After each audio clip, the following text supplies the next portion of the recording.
दोस्तों नमस्कार, मैं पुष्पेंद्र आप सभी का स्वागत करता हूं आपके अपने YouTube चैनल पीएन क्लासेस पर।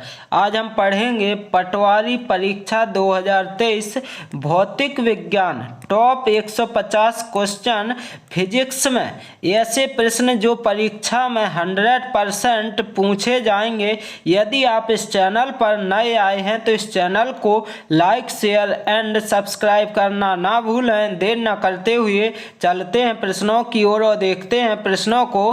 प्रश्न दिया गया है आपके जो इससे पहले की क्लास थी उसमें 30 तक को प्रश्न कर लिए गए थे। अब क्या है, प्रश्न 31वां है। रडार की कार्य प्रणाली निम्न में से किस सिद्धांत पर आधारित है? किस सिद्धांत पर आधारित है? तो आपको ध्यान देना है कि रेडियो तरंगों का परावर्तन, रेडियो तरंगों के परावर्तन पर आधारित है, जो कि ऑप्शन नंबर ए यहाँ पर बिल्कुल करेक्ट आंसर हो जाएगा। अब चलेंगे अगले प्रश्न की ओर और अगला प्रश्न दिया गया है आपका, ध्वनि की चाल अधिकतम होती है। जो ध्वनि है, ध्वनि की चाल अधिकतम कहाँ होती है? तो ठोस में होती है। कहाँ पर होती है? ठोस में, जो कि ऑप्शन नंबर डी यहाँ पर बिल्कुल करेक्ट आंसर होगा। अब इसके बाद अगला प्रश्न है, वायु में ध्वनि का वेग क्या है? जो वायु है उसमें ध्वनि का वेग क्या होता है? ताप के घटने से घटता है। क्या है? ताप के घटने से घटता है। ऑप्शन नंबर बी यहाँ पर बिल्कुल करेक्ट आंसर हो जाएगा। चलेंगे अगले प्रश्न की ओर और अगला प्रश्न देखेंगे। अगला प्रश्न क्या दिया गया है आपका? अगला प्रश्न दिया गया है, स्त्रियों की आवाज पुरुषों की आवाज से किस कारण से पतली होती है? जो स्त्रियों की आवाज है पुरुषों की आवाज से पतली होती है, इसका कारण क्या है? तो आपको ध्यान देना, स्त्रियों की ध्वनि का तारतम्य अधिक होता है, तारतम्य अधिक होता है, इसलिए स्त्रियों की जो आवाज है पुरुषों की आवाज से क्या है? पतली होती है। यहाँ पर ऑप्शन नंबर ए बिल्कुल करेक्ट आंसर हो जाएगा। अब चलेंगे अगले प्रश्न की ओर और अगला प्रश्न देखेंगे, श्रव्य परिसर में ध्वनि तरंगों की आवृत्ति क्या होती है? जो ध्वनि तरंग है उसकी आवृत्ति क्या होती है? तो 20 हर्ट्ज से 20,000 हर्ट्ज तक होती है, जो कि ऑप्शन नंबर यहाँ पर ए बिल्कुल करेक्ट आंसर हो जाएगा। अब चलेंगे अगले प्रश्न की ओर और अगला प्रश्न दिया गया है,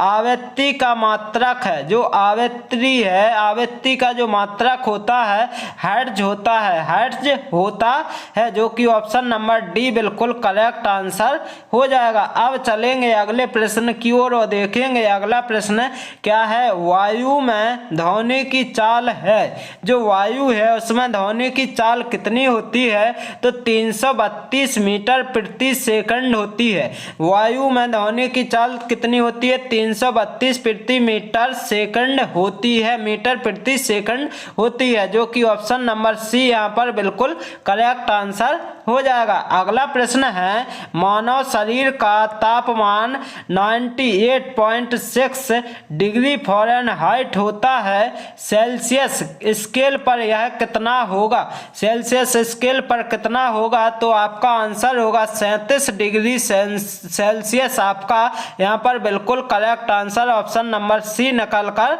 आ जाएगा। अब चलेंगे अगले प्रश्न की ओर और अगला प्रश्न देखेंगे, किस तापमान पर सेल्सियस और फ़ारेनहाइट तापमापियों के मान एक समान होंगे? एक समान होंगे तो -40 डिग्री पर क्या होंगे? समान होंगे, जो कि ऑप्शन नंबर ए यहाँ पर बिल्कुल करेक्ट आंसर होगा। कितने पर हो गए? -40, ना कि +40। कितने पर? -40 डिग्री पर समान हो जाएंगे। अब चलेंगे अगले प्रश्न की ओर और अगला प्रश्न है आपका, किसी वस्तु का ताप किसका सूचक है?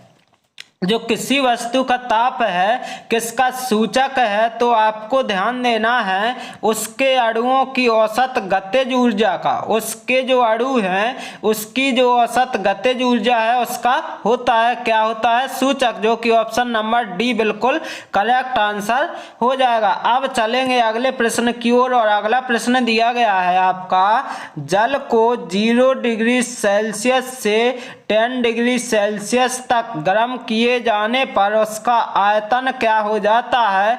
तो आयतन आपका क्या होता है? पहले घटता है फिर बढ़ता है, पहले घटने लगता है फिर बढ़ने लगता है, जो कि ऑप्शन नंबर सी बिल्कुल करेक्ट आंसर हो जाएगा। अब अगला प्रश्न है, अगला प्रश्न क्या दिया गया है कि न्यूनतम संभव ताप है, जो न्यूनतम संभव ताप है क्या है? तो -273 डिग्री सेल्सियस आपका बिल्कुल correct answer option number B निकल कर आ जाएगा। अब अगला प्रश्न है, किसी झील की सतह का पानी जमा हुआ है, उस झील के अधः तल में जल का तापमान क्या होगा? जल का तापमान क्या होगा? तो आपको ध्यान देना 4 डिग्री सेल्सियस, जो कि ऑप्शन नंबर डी यहाँ पर बिल्कुल करेक्ट आंसर हो जाएगा। अब अगला प्रश्न दिया गया है, क्या दिया गया है? प्रेशर कुकर में खाना जल्दी पकता है क्योंकि, जो प्रेशर कुकर होता है उसमें खाना जल्दी पकता है क्योंकि क्वथन अधिक ताप पर होने लगता है, क्वथन अधिक ताप पर होने लगता है, इसलिए जल्दी क्या हो जाता? खाना पक जाता है, जो कि ऑप्शन नंबर ए यहाँ पर बिल्कुल करेक्ट आंसर हो जाएगा। अब अगला प्रश्न दिया गया है, अगला प्रश्न क्या है? उबलते जल की अपेक्षा भाप के जलने से अधिक कष्ट होता है क्योंकि उबलते जल की अपेक्षा भाप की गुप्त ऊष्मा क्या होती है? तो गुप्त ऊष्मा अधिक होती है, क्या होती है?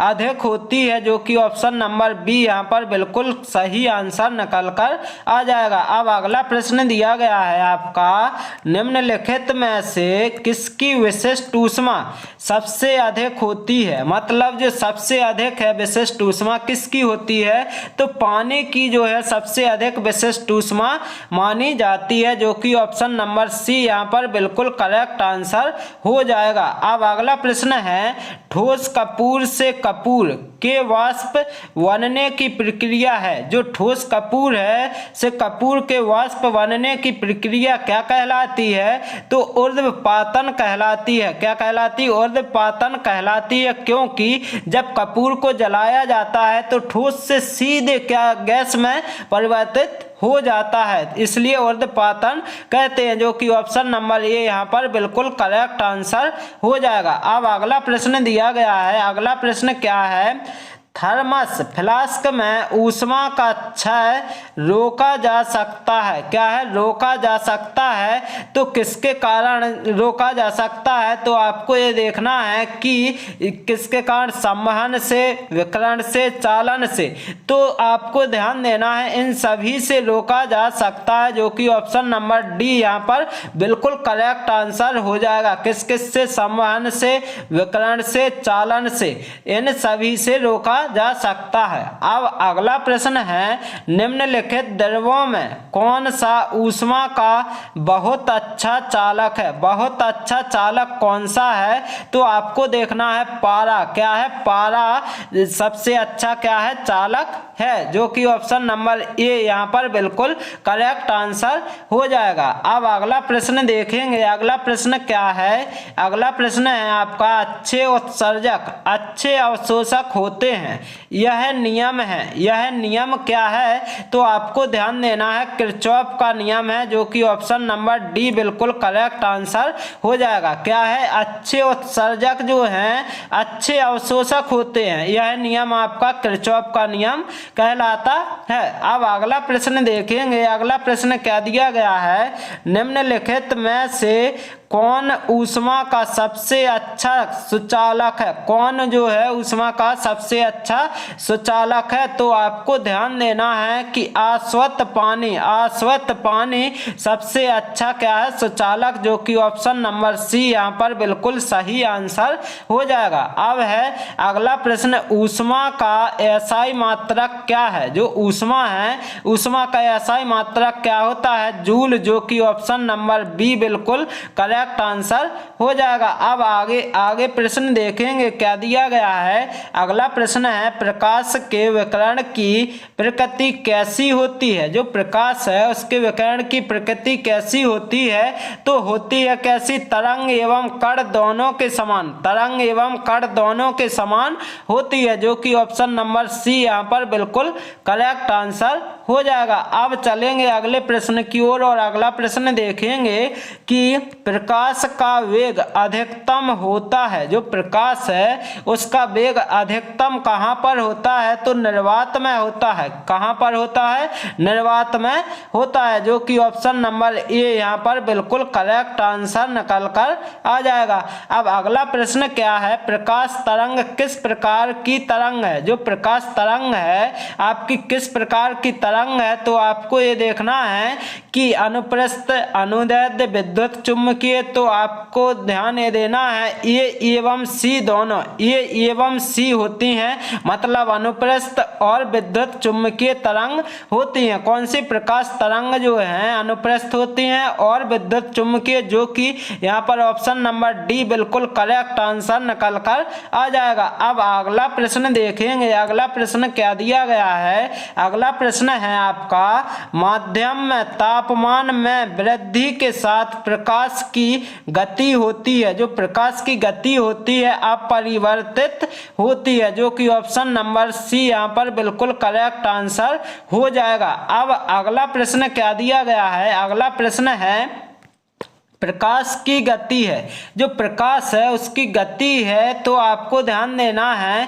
कि 3 गुणा 10⁸ मीटर प्रति सेकंड होती है, तो ऑप्शन नंबर सी यहाँ पर बिल्कुल करेक्ट आंसर निकल कर आ जाएगा। क्या होता है, 3 × 10⁸ मीटर प्रति सेकंड होती है। अब अगला प्रश्न देखेंगे, अगला प्रश्न क्या है, रेगिस्तान में मृगमरीचिका जैसी घटना का कारण है, घटना का कारण जो है आपको ध्यान देना है प्रकाश का अपवर्तन, प्रकाश का जो अपवर्तन होता है उसके कारण होती है क्या, मृगमरीचिका, जो कि ऑप्शन नंबर ए यहाँ पर बिल्कुल सही आंसर निकल कर आएगा। अब अगला प्रश्न क्या है, आकाश का रंग किस कारण से नीला दिखाई पड़ता है, जो आकाश है उसका रंग किस कारण से नीला दिखाई पड़ता है, तो आपको ध्यान देना है प्रकीर्णन के कारण, प्रकाश के प्रकीर्णन के कारण क्या है नीला दिखाई देता है, किसका, आकाश का रंग, जो कि यहाँ पर ऑप्शन नंबर डी बिल्कुल करेक्ट आंसर हो जाएगा। अब इस क्लास का अंतिम प्रश्न दिया गया है, वायुमंडल में प्रकाश के विसरण का कारण है, जो वायुमंडल है उसमें प्रकाश के विसरण का कारण है, तो आपको ध्यान देना है कि धूल कण, जो कि ऑप्शन नंबर सी यहाँ पर बिल्कुल करेक्ट आंसर निकल कर आ जाएगा। दोस्तों मैं आशा करता हूँ कि आप सभी को यदि ये क्लास अच्छी लगी हो तो इस चैनल को लाइक, शेयर एंड सब्सक्राइब करना ना भूलें। Okay, thank you guys.